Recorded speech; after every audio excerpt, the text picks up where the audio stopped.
നമസ്കാരം. The news ഐയിലേക്ക് സ്വാഗതം. വോട്ടെടുപ്പ് പൂർത്തിയായ കേരളം, അസം സംസ്ഥാനങ്ങളിലും കേന്ദ്ര ഭരണപ്രദേശമായ പുതുച്ചേരിയിലും റെക്കോർഡ് പോളിംഗാണ് ഇത്തവണ. 79.63% കേരളത്തിലെ പോളിംഗ്. 39 വർഷത്തെ ചരിത്രത്തിനിടയിലെ ഏറ്റവും കനത്ത പോളിംഗാണിത്.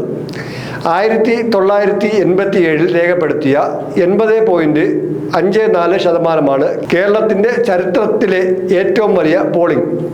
അസമിൽ അതിൻ്റെ ചരിത്രത്തിലെ ഏറ്റവും വലിയ പോളിംഗ് ശതമാനമായ 85.13 ആണ് ഇത്തവണ രേഖപ്പെടുത്തിയത്. ഇന്ത്യയിലെ തന്നെ ഒരു സംസ്ഥാനത്തെ ഉയർന്ന പോളിംഗ് ശതമാനത്തിലൊന്നാണിത്. പുതുച്ചേരിയിലും വോട്ടിംഗ് 91%. കഴിഞ്ഞ നിയമസഭാ തെരഞ്ഞെടുപ്പിൽ കേരളത്തിലെ വോട്ടിംഗ് 74.06%. അസമിൽ ഇത് 82.42%. പുതുച്ചേരിയിൽ 82%. എന്താണ് ഈ സംസ്ഥാനങ്ങളിലെ പോളിംഗ് നൽകുന്ന സന്ദേശം? ഉയർന്ന പോളിംഗിന് പിന്നിൽ പല ഘടകങ്ങളുണ്ടെങ്കിലും SIR സൃഷ്ടിച്ച ഭീതി ഒരു പ്രധാന കാരണമായി കാണപ്പെടുന്നു. വോട്ടർ പട്ടികയിൽ നിന്ന് പുറത്താക്കുന്നത്, വോട്ട് ചെയ്യാതിരിക്കുന്നത് പൗരത്വത്തെയും പൗരരെന്ന നിലയിലുള്ള അവകാശങ്ങളെയും ബാധിക്കാമെന്ന ആശങ്ക സാധാരണ ജനങ്ങളിൽ വലിയൊരു ജാഗ്രതയും ഉണർവും സൃഷ്ടിച്ചു. വോട്ടർമാർ തങ്ങളുടെ അവകാശങ്ങൾ സംരക്ഷിക്കാൻ വോട്ടിനെ ഒരു ആയുധമായി ഉപയോഗിക്കുന്നതിൻ്റെ തെളിവായി ഈ ഉയർന്ന പങ്കാളിത്തത്തെ വായിക്കാവുന്നതാണ്. വോട്ടവകാശം സാധാരണ അവകാശമല്ല, അത് ജനാധിപത്യത്തിൻ്റെ ആത്മാവാണ്. തെരഞ്ഞെടുപ്പ് കമ്മീഷൻ പോലുള്ള ഭരണഘടനാ സ്ഥാപനങ്ങൾ പോലും ഈ അവകാശം സംരക്ഷിക്കുന്നതിൽ മടിച്ചു നിൽക്കുന്നുവെന്ന തോന്നൽ ജനങ്ങളിൽ രൂപപ്പെടുമ്പോൾ അത് ഒരു നിയമപരമായ വിഷയമെന്നതിലുപരി ജനാധിപത്യ പ്രതിസന്ധിയായി മാറുന്നു. രാജ്യത്തിൻ്റെ മറ്റു ഭാഗങ്ങളിൽ, പ്രത്യേകിച്ച് ബീഹാർ, പശ്ചിമ ബംഗാൾ, അസം പോലുള്ള സംസ്ഥാനങ്ങളിൽ വോട്ടർ പട്ടികയിൽ നിന്ന് വലിയ തോതിൽ പേരുകൾ നീക്കം ചെയ്യപ്പെട്ട സംഭവങ്ങൾ ഉയർത്തിയ ആശങ്കകൾ കേരളത്തിലും പ്രതിഫലിച്ചിരിക്കുന്നു. SIRൻ്റെ ഉദ്ദേശലക്ഷ്യങ്ങളെക്കുറിച്ച് ഉയർന്ന ഭീതി പ്രത്യേകിച്ച് സാധാരണ ജനങ്ങളിലും ന്യൂനപക്ഷങ്ങളിലും വോട്ടിനെ പ്രതിരോധ ആയുധമായി കാണാനുള്ള മനോഭാവം ശക്തിപ്പെടുത്തി. തെരഞ്ഞെടുപ്പ് കമ്മീഷന്റെ സത്യസന്ധതയെക്കുറിച്ച് രാജ്യവ്യാപകമായി ഉയർന്ന സംശയങ്ങളും ചർച്ചകളും കേരളമടക്കമുള്ള സംസ്ഥാനങ്ങളിലെ വോട്ടർമാരെയും സ്വാധീനിച്ചിട്ടുണ്ടെന്നത് നിഷേധിക്കാനാവില്ല. അതിനാൽ ഉയർന്ന പോളിംഗ് സുതാര്യവും നീതിപൂർണവുമായ തെരഞ്ഞെടുപ്പ് സംവിധാനത്തിനായുള്ള ആവശ്യം ശക്തമായി ഉയർത്തുന്ന രാഷ്ട്രീയ സന്ദേശമായി വായിക്കപ്പെടണം. അസമിലും പുതുച്ചേരിയിലും സമാന രീതിയിൽ ഉയർന്ന പോളിംഗ് രേഖപ്പെടുത്തിയിരിക്കുന്നത് വ്യാപകമായ ദേശീയ പ്രവണതയിലേക്ക് വിരൽ ചൂണ്ടുന്നു. അസമിൽ രേഖപ്പെടുത്തിയ വളരെ ഉയർന്ന പങ്കാളിത്തം പ്രത്യേകിച്ച് തിരിച്ചറിയലും പൗരത്വവുമായി ബന്ധപ്പെട്ട രാഷ്ട്രീയ ചർച്ചകളുടെ പശ്ചാത്തലത്തിൽ വോട്ടിനെ അവകാശ സംരക്ഷണ മാർഗമായി ജനങ്ങൾ കാണുന്നതിൻ്റെ തെളിവാണ്. പുതുച്ചേരിയിൽ കണ്ട അത്യുജ്വല പോളിംഗ് ചെറിയ പ്രദേശങ്ങളിലും ജനാധിപത്യ ജാഗ്രത എത്ര ശക്തമാണെന്ന് കാണിക്കുന്നു.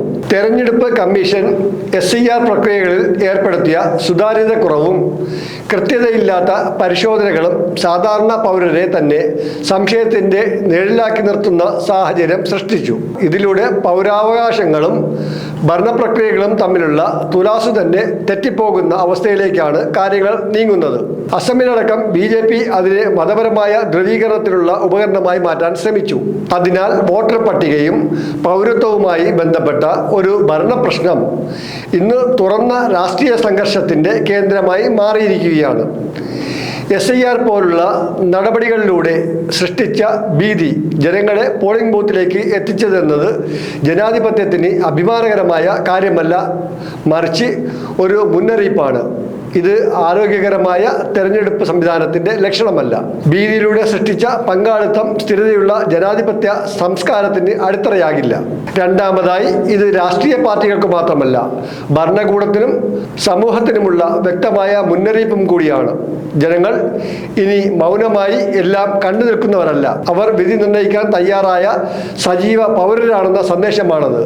ഈ ഉയർന്ന പോളിംഗ് ജനങ്ങളിലെ അസ്വസ്ഥതയും പ്രതീക്ഷയും കൂടി ഒരേ സമയം പ്രകടിപ്പിക്കുന്നു. ഭരണത്തിലെ വീഴ്ചകൾക്കും അഴിമതിക്കും മത വർഗീയ ധ്രുവീകരണത്തിനുമെതിരെ ജനങ്ങൾ തങ്ങളുടെ അസഹിഷ്ണുത വോട്ടിലൂടെ പ്രകടിപ്പിക്കുകയാണ്.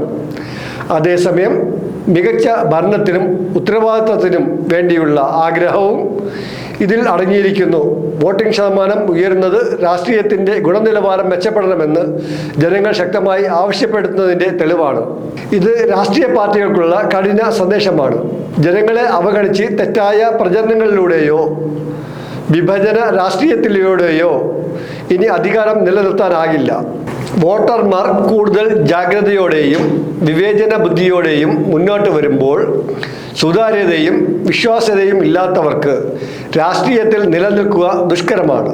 കേരളത്തിലെ രാഷ്ട്രീയ ബോധവും അസമിലെ രാഷ്ട്രീയത്തിൻ്റെ പശ്ചാത്തലവും വ്യത്യസ്തമാണെങ്കിലും രണ്ടിടത്തും ജനങ്ങൾ വോട്ടിനെ മാറ്റത്തിൻ്റെ ഉപാധിയായി കാണുന്ന പ്രവണത വ്യക്തമാണ്. അത് വികസനത്തിനും സാമൂഹിക നീതിക്കും മുൻഗണന നൽകുന്ന പുതിയ രാഷ്ട്രീയ ആവശ്യകതയെ സൂചിപ്പിക്കുന്നു. ജനങ്ങൾ ആവശ്യപ്പെടുന്നത് സ്ഥിരമായ വികസനവും തൊഴിൽ അവസരങ്ങളും സമത്വവുമാണ്. ഈ തെരഞ്ഞെടുപ്പുകൾ നൽകുന്ന പ്രധാന സന്ദേശം വ്യക്തമാണ്. ജനങ്ങളെ അവഗണിക്കാനോ അവരുടെ അവകാശങ്ങളെ ചെറുക്കാനോ ഇനി എളുപ്പമല്ല. ജനാധിപത്യം ജീവനോടെ നിലനിൽക്കുന്നത് ജനങ്ങളുടെ സജീവ പങ്കാളിത്തത്തിലൂടെയാണ്. അതിനാൽ ഭരണകൂടവും സ്ഥാപനങ്ങളും വിശ്വാസ്യതയും ഉത്തരവാദിത്വവും ഉറപ്പുവരുത്തിയില്ലെങ്കിൽ ജനങ്ങൾ അവരുടെ വിധി വ്യക്തമാക്കാൻ വീണ്ടും മുന്നോട്ട് വരും.